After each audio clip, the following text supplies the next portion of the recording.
Hello everyone, welcome to Pallavi's kitchen আর lifestyle. যারা ঝাল ঝাল চিকেন খেতে ভালোবাসো তাদের জন্য আমি আজকে নিত্য নতুন একটা রেসিপি নিয়ে আপনাদের সামনে চলে এলাম। সেটা হচ্ছে হান্ডি চিকেন। হ্যাঁ, একদম ঠিকই শুনেছেন, আজকে মাটির হাঁড়িতে আমি চিকেনটা ট্রাই করব। তো তার জন্য আমি চিকেনটাকে বোনলেস করে নিয়েছি, আপনারা উইথ বোনও নিতে পারেন। তার মধ্যে সমস্ত রকম মশলা আমি মিক্স করে নিলাম। যতগুলো স্পাইসেস আছে আমি ক্যাপশানে দিয়ে দেবো।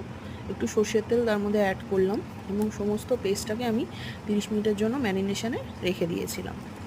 এবার আমি কি করব, আমি অন্য একটা পাত্রে ছোলার যে ছাতুটা হয় সেই ছোলার ছাতু নেবো 2 চামচ, সঙ্গে 2 চামচ টক দই এবং একটু কাশ্মীরি রেড চিলি পাউডার একসাথে মিক্স করে আলাদা করে আমি রেখে দেবো বাটিটার মধ্যে।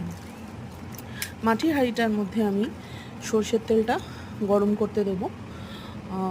দেখুন, এর মধ্যে আমি ছোলার ছাতু, টক দই এবং কাশ্মীরি রেড চিলি যেটা লালের জন্য সেটা আমি এবার মিক্সটা করে নিচ্ছি। এবং মিক্সিংয়ের পর ভালোভাবে মিক্সটা করতে হবে, দেখতে হবে যেন কোনো রকম লাম্পস না থেকে থাকে। তো মিক্সিংয়ের পর আমি মাটির হাঁড়িটা একটু গরম করে তার মধ্যে ওই 3 চামচ মতো সর্ষের তেল দিয়ে দিয়েছি এবং সর্ষের তেলটাকে ভালোভাবে গরম করতে হবে যাতে সর্ষের তেলটা থেকে একদম স্মোক ছাড়ে। দেখুন, সর্ষের তেলটা ভালো মতন গরম হয়ে গেছে। আমি 3টে পেঁয়াজকে স্লাইস করে নিয়েছি। আপনারা আপনাদের চিকেনের পরিমাণ মতো পেঁয়াজ দেবেন।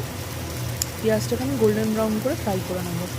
পেঁয়াজটাকে নাড়তে নাড়তে বন্ধুরা আমি একটা মশলা আপনাদের সামনে বানিয়ে দেখাবো, সেটা ঘরে তৈরি গরম মশলা।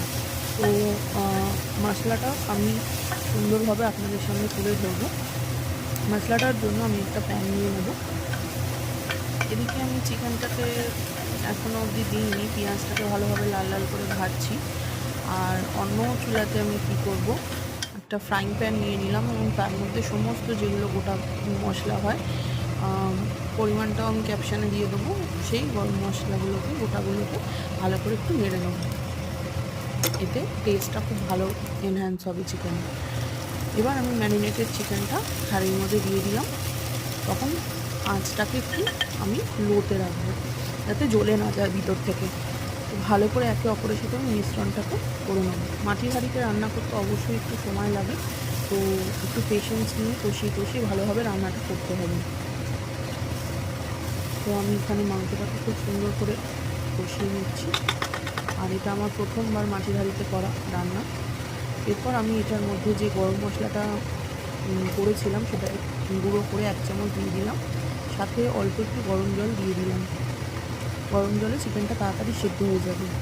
তো এবার আমি রান্নাটা ঢেকে দেবো, তেল ছাড়া অবধি রান্নাটা রান্না করবো। By friends.